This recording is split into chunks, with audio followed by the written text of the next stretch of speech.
Hello, everyone, and welcome back to Rahi Speaks. I am so glad you're here with us today because this episode is one of those ones that I genuinely wish existed when I was first learning English. Hey, welcome back, everyone. And okay, I have to say, this topic sounds simple on the surface, talking about yesterday. But trust me, by the end of this episode, you're going to realize there is so much more going on here than you ever noticed before. Right? And here's the thing. Every single day, in every English conversation, people talk about the past. What they did, what happened, how they felt. And if you can't do that naturally and fluently, you're missing out on about half of every conversation you could be having. You know what's funny? I used to think talking about the past just meant using past tense. I went, I ate, I slept, and yes, that's part of it. But native speakers, they use so many different structures, so many different phrases, and so many different tones when they talk about yesterday. And today, we're going to break all of that down. By the end of this episode, you're going to be able to talk about yesterday and any day in the past exactly the way a native English speaker does. Natural, fluent, and confident. Here's your first question before we dive in. Think about yesterday. What's one thing you did? Just one. Hold that thought because we're going to use it throughout this episode. And write it in the comments. Yesterday, I finished the sentence. Let's get the conversation started right now. And hey, if you're watching on YouTube, please hit that like button and subscribe to Rahi Speaks. We're here every single day with fresh content made just for you. All right. Yesterday was just the beginning. Let's talk about it properly. Okay, let's start from the foundation. Section 1. Simple past tense, but done the way native speakers actually do it. Now, you probably already know the basic structure. Subject plus past tense verb. I went to the gym, she called her friend, he missed the train. Simple past. Done. But here's what most textbooks don't teach you. The way native speakers use simple past in real conversation is full of rhythm, emphasis, and personality. It's not just grammar, it's storytelling. Let me give you a set of examples that show the difference between textbook past tense and natural past tense. Textbook version. Yesterday, I went to the supermarket. I bought food. I came home. Natural version. So yesterday, right, I went to the supermarket and honestly, it was packed. I grabbed a few things, waited forever in the queue, and finally got home. Same facts, completely different energy. Did you notice what changed? The natural version has connectors. So, right, and honestly, finally. These little words are what make past tense storytelling sound human and engaging instead of like a list of events. Can you try this? Take the thing you wrote in the comments, your yesterday I sentence, and now add one connector to it. So yesterday I, or yesterday, right, I, or honestly, yesterday I, just one small addition. Feel how much more natural it sounds. Now let's talk about the irregular verbs, because this is where a lot of learners get tripped up. In English, many common past tense verbs are irregular. They don't just add ed, and the most important ones come up constantly in conversations about yesterday. Go becomes went. See becomes saw. Eat becomes ate. Have becomes had. Do becomes did. Get becomes got. Come becomes came. Take becomes took. Make becomes made. Think becomes thought. Here they are in real sentences. I went to a coffee shop in the city. I saw a really interesting documentary last night. We had dinner at this great Italian place. She got some really good news yesterday. He took the train to work for the first time. All irregular, all past tense, all completely natural. The more you hear these, the more automatic they become. Negative form. And this is actually really clean in English. For all past tense negatives, you use didn't plus the base form of the verb. not the past form, the base form. So I didn't go, not I didn't went. She didn't eat, not she didn't ate. The didn't carries all the past meaning. The verb goes back to its base form. I didn't sleep well last night. He didn't come to the meeting. We didn't finish the project on time. She didn't see the message until this morning. Say one of those out loud right now. Which one fits something that actually happened to you yesterday? Say it. Own it. And questions in simple past? Did plus subject plus base verb. Did you sleep well? Did she call back? Did they finish? Short, clean, natural. Notice again, did carries the past. The verb stays in its base form. Quick recap of section 1. Simple past is subject plus past verb. Irregular verbs are the ones you meet most often. Know your top 10. Negatives use didn't plus base form. Questions use did plus base form. And the secret ingredient? Connectors. So, honestly, right. Finally, these turn grammar into storytelling. That's the difference between sounding like a textbook and sounding like a real person. All right, building on our foundation, let's move into section 2.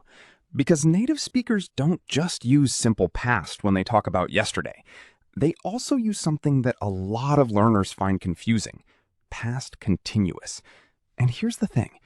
Once you understand when and why to use it, it completely transforms how you tell stories. Yes, and past continuous is actually one of the most expressive tenses in English.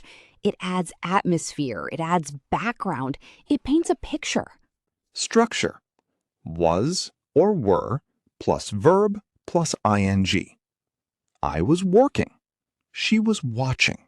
They were having dinner. Past continuous describes something that was in progress at a specific moment in the past. It was already happening when something else occurred. Here's the classic combination that native speakers use constantly. Past continuous plus simple past. I was cooking dinner when my phone rang. She was walking to work when it started raining. He was reading when his flatmate came home. The past continuous sets the scene. It was already in progress. The simple past is the new event that interrupts it. Real life situation. Anna is telling her colleague James about her evening in London. She says, "Oh, it was such a weird night. So I was watching this show, right? And I was just getting to the really good part. And then the Wi-Fi cut out. Completely. Just gone."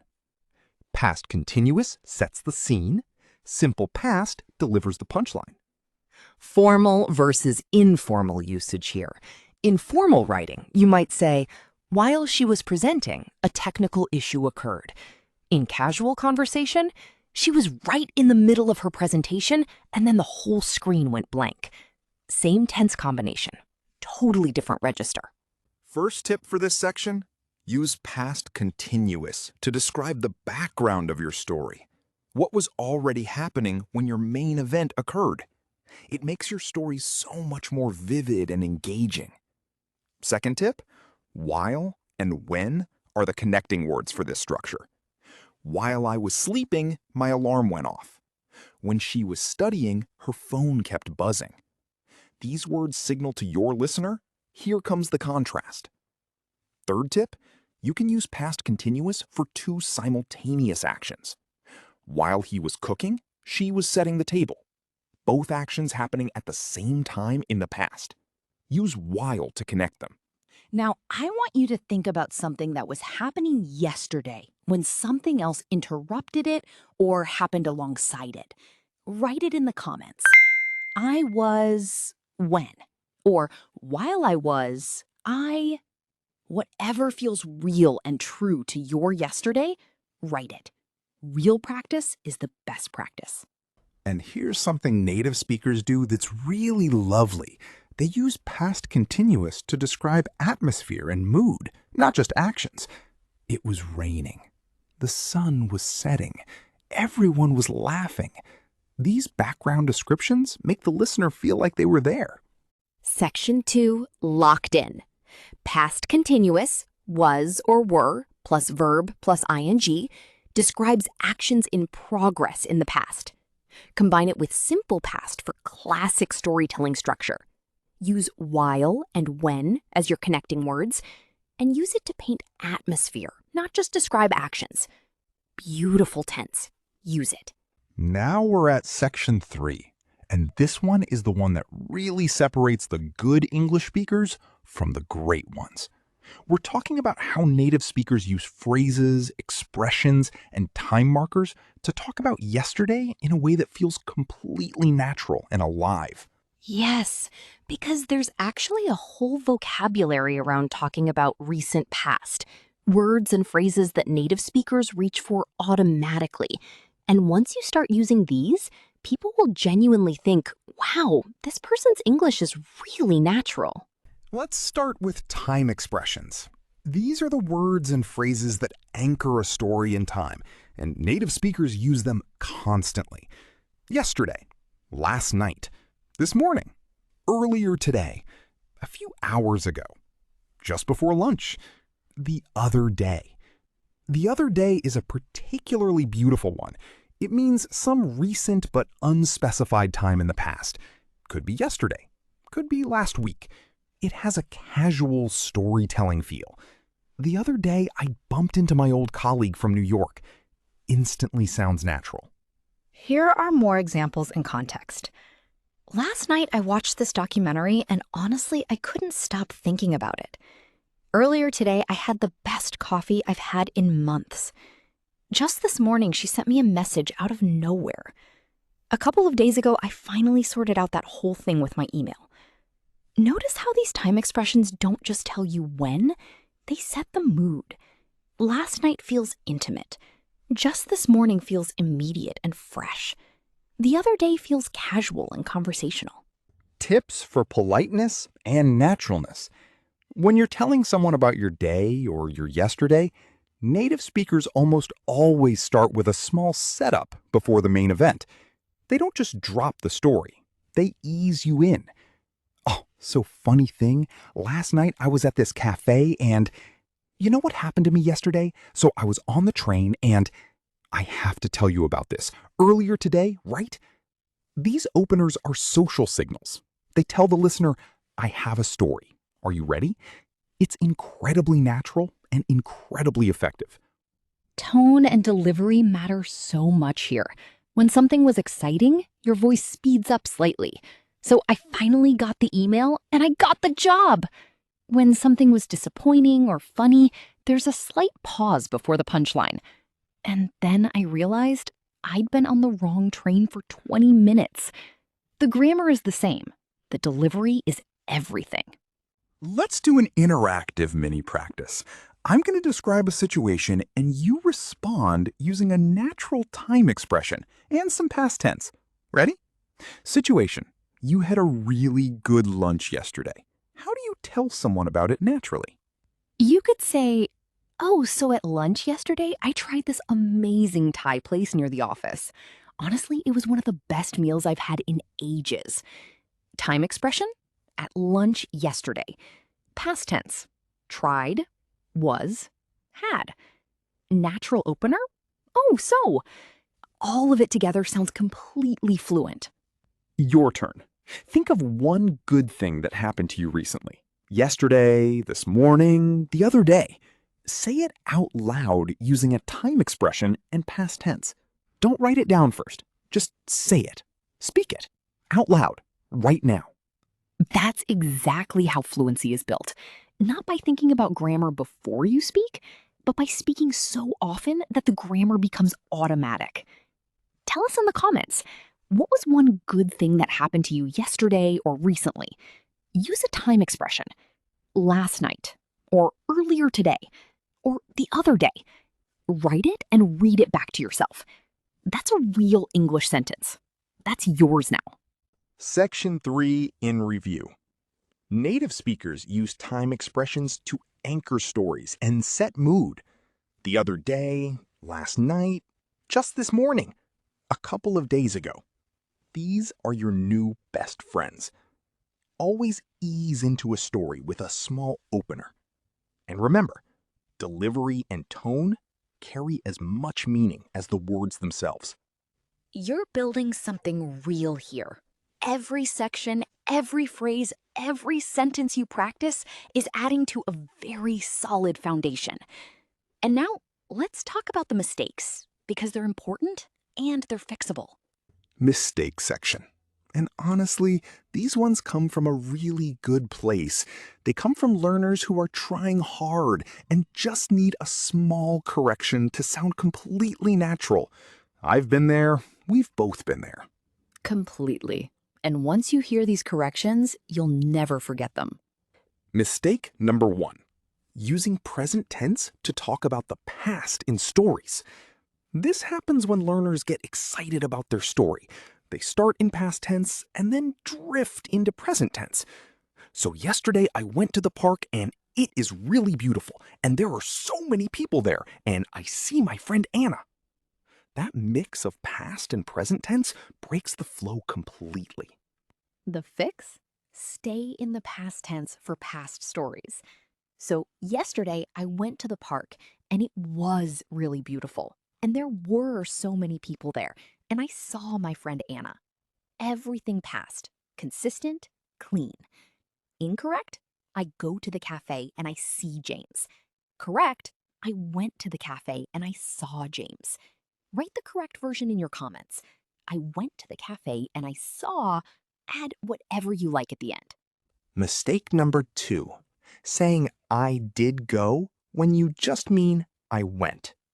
I did go is actually grammatically correct in English, but it's used for emphasis. I did go to the meeting, I promise.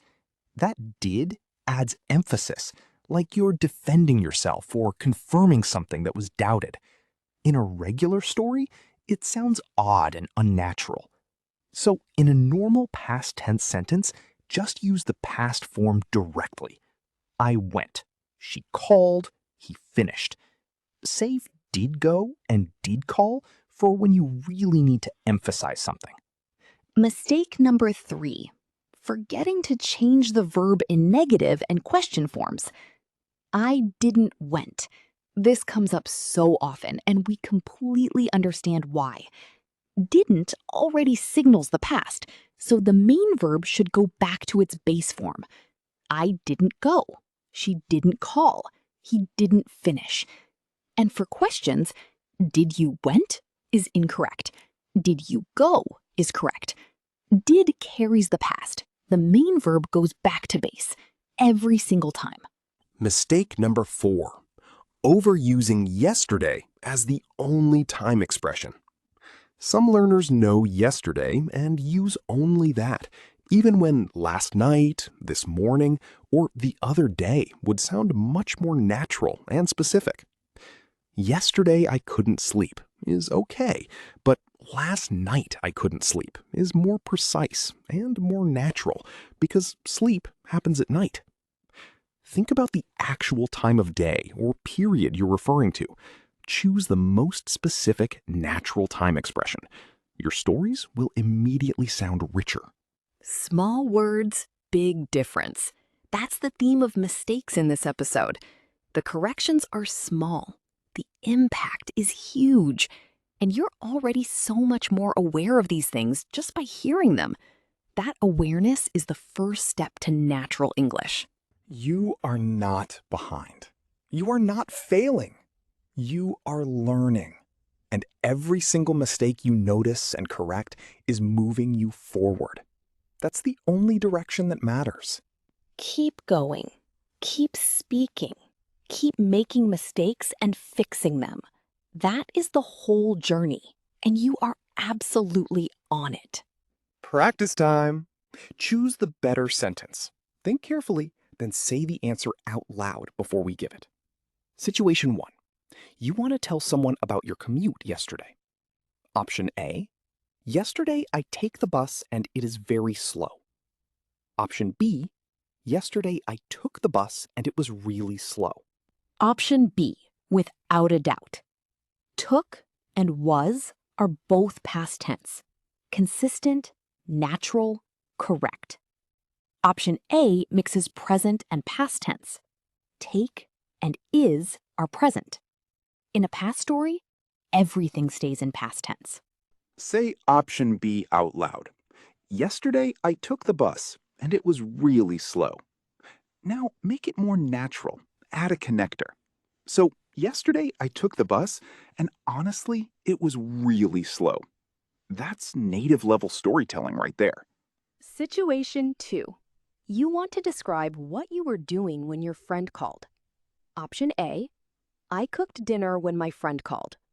Option B, I was cooking dinner when my friend called. Option B. I was cooking dinner. Past continuous describes the action in progress. When my friend called, simple past, is the interrupting event.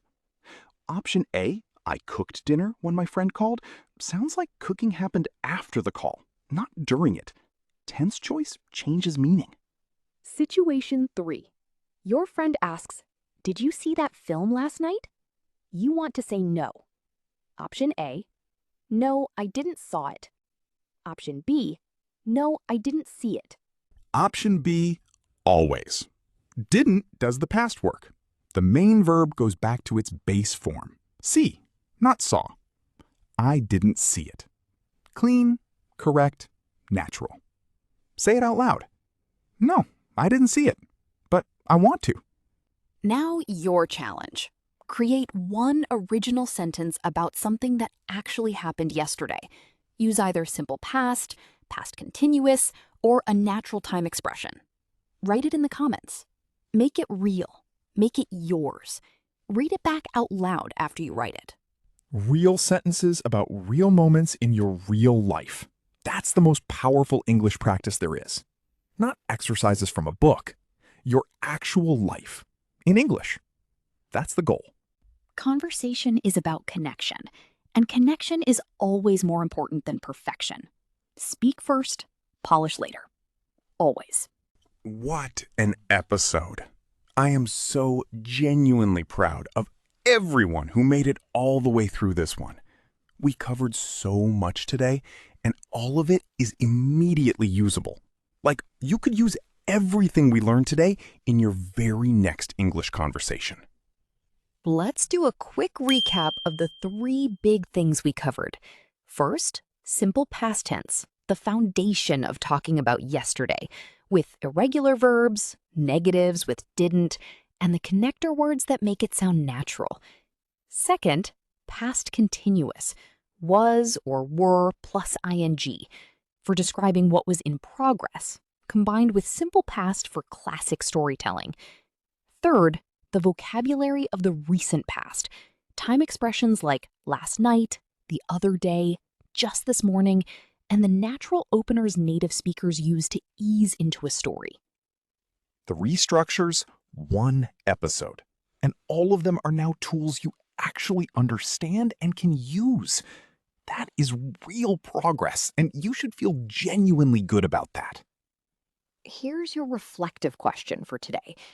What's one story from your life, something that happened recently, that you want to be able to tell in English? Think about it seriously, because that's your next practice goal.